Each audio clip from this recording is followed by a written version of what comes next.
Je m'appelle Gérard Tienne. Je suis comédien improvisateur et formateur en communication. Ma mission est d'aider les femmes et les hommes qui veulent prendre la parole avec cœur. Voici leur témoignage.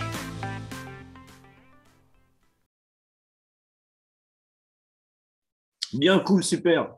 Grégory, merci de te prêter à l'exercice, de me consacrer du temps. J'aimerais savoir comme ça, à brûle-pourpoint, si tu pouvais te présenter en quelques phrases. Donc oui, donc je m'appelle Grégory Jacquier, j'ai 41 ans, je suis marié, j'ai 3 enfants et je travaille dans une agence de communication donc dans le secteur du luxe au niveau de la communication digitale et je suis à côté photographe. Voilà, en quelques D'accord. mots. Donc, si on vous donnait un intitulé sur ton étiquette, on va dire professionnelle, tu dirais quoi? Chef de projet digital. D'accord, comme ça, c'est très clair. Et je voulais savoir pourquoi tu avais choisi de faire de l'impro avec moi. Alors, j'ai choisi de faire de l'impro, peut-être pour plusieurs raisons. Je dirais que c'est quelque chose que j'ai photographié il y a quelques années, un grand match d'improvisation que j'ai photographié. J'étais même sur scène avec les improvisateurs. Donc, Ah, voilà, c'était où? c'était à Poirel. Ah, alors Donc, pour je ceux qui ne connaissent baignais. pas Poirel, c'est une très belle salle de spectacle à Nancy qui fait, je pense, il me semble de mémoire 800 places. Oui, non, quand même très grande. Donc, j'étais sur scène, j'étais vraiment avec les improvisateurs. Je voyais tout le public, je voyais les improvisateurs qui s'éclataient, je voyais le public qui rigolait. Donc, voilà. Ça m'a donné envie sur le coup, puis je m'étais noté ça dans la tête qu'un jour, j'essaierai de le faire.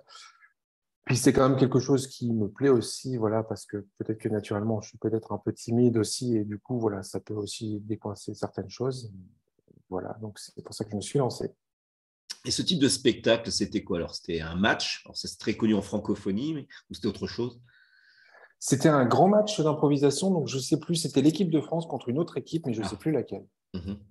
Est-ce que tu peux C'était dire drôle. avec tes mots ce qu'est un match d'impro? Parce que c'est peut-être pas tout le monde qui sait ce qu'est un match d'improvisation théâtrale. Donc, match d'improvisation, on a deux équipes qui, sur des sujets donnés, s'affrontent, donc dans différentes catégories, avec différents sujets.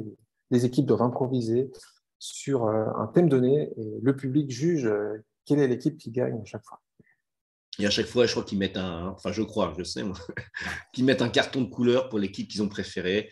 C'est C'est un ça. concept qui a une quarantaine d'années. Enfin, alors, je n'ai pas les comptes exacts en tête, mais ça date des années 70. Ça vient du Québec. Et ils ont mis du hockey sur glace dans le théâtre pour justement attirer les foules. Et c'est devenu un spectacle très populaire. Et on peut voir ça un petit peu partout, notamment sur Internet. Je voulais savoir ce que tu avais amélioré depuis que tu fais de l'impro avec moi. Dans quoi tu te sens plus à l'aise? Alors, il me semble que c'est depuis septembre, hein, je crois que tu travailles avec moi. Oui, ça fait pas très longtemps, ça fait quelques mois.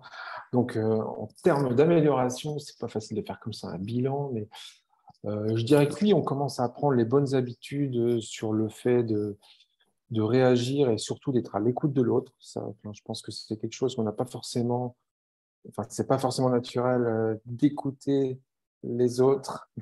On a tendance à être plutôt porté sur ce qu'on veut dire que ce que les autres veulent dire, et du coup, ça, c'est peut-être quelque chose qui ouvre perspective et une piste d'amélioration. Mais c'est vrai que tu parlais de timidité tout à l'heure. Je sais qu'en septembre, les premières fois où vous avez commencé à jouer devant un public, le regard des autres, donc le regard du public qui se portait sur vous, c'était quand même quelque chose qui n'était pas neutre. Alors, je ne sais pas si toi, tu as ressenti ça et si tu t'es senti plus à l'aise maintenant. Qu'est-ce que tu peux dire, toi, là-dessus par rapport à ce point?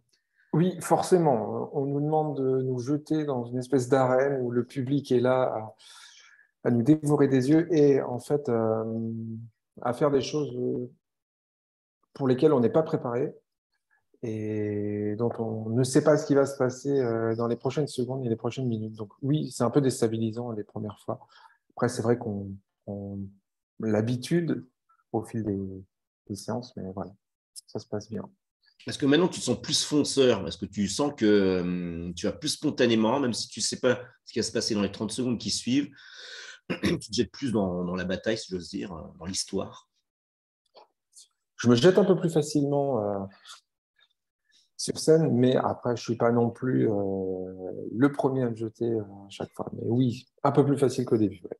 Est-ce que tu peux dire c'est quoi ces petites voix, peut-être qui te tiraillent, qui disent non, non, non, n'y va pas maintenant? C'est l'hémisphère droit du cerveau, le côté rationnel, qui te dit, mais pourquoi tu y vas? Tu ne sais même pas ce que tu vas dire. Et le côté gauche qui te dit, ben non, on s'en fout, vas-y. Donc voilà, après, c'est peut-être la timidité, peut-être le fait de ne pas savoir où on va, l'inconnu du coup. Bah, moi, je pense que c'est plus que de la timidité. Hein. Pas savoir où on va, c'est commun à énormément de gens, hein, si ce n'est plus de 9 personnes sur 10. C'est entièrement normal. C'est juste ces improvisateurs qui sont juste des fous. De commencer une histoire et 1 heure plus tard, il faut que l'histoire soit encore là. Non, non, moi, je pense que c'est tout à fait normal. Merci. Merci, docteur Gérard. Voilà, c'est bon, c'est normal, c'est cool.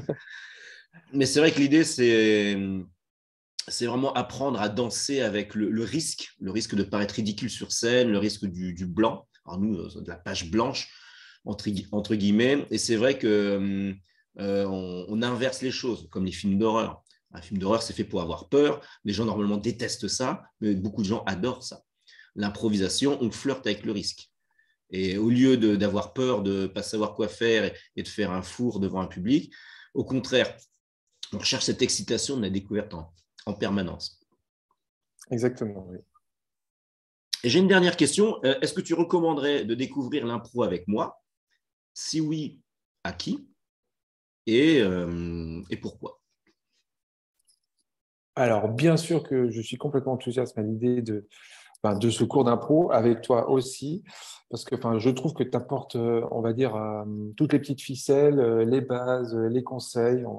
On est guidé et chaque séance d'impro a sa thématique, les points particuliers à travailler. Donc, du coup, je trouve ça bien. Et oui, je recommanderais complètement quelqu'un qui veut se lancer dans l'impro ou même dans le théâtre, à la limite, aucun souci, parce que du coup, ça permet vraiment de rentrer dans le sujet sans avoir forcément de base et de ressortir après chaque séance plutôt content de soi. Mais on ressort des choses aussi bien au niveau personnel que professionnel, selon toi? Oui, après, niveau professionnel, on ne se met peut-être pas forcément avec les mêmes personnages que ce qu'on fait pendant les cours d'impro, mais oui, ça peut aider, oui. Très bien. Eh ben, est-ce que tu as autre chose à ajouter, Grégory? Non, je dirais non, pas plus, non, pas plus à ajouter. Eh bien, je te remercie. Avec Je plaisir. te souhaite une bonne continuation. Pareillement. Et puis à très bientôt, à lundi. À très bientôt.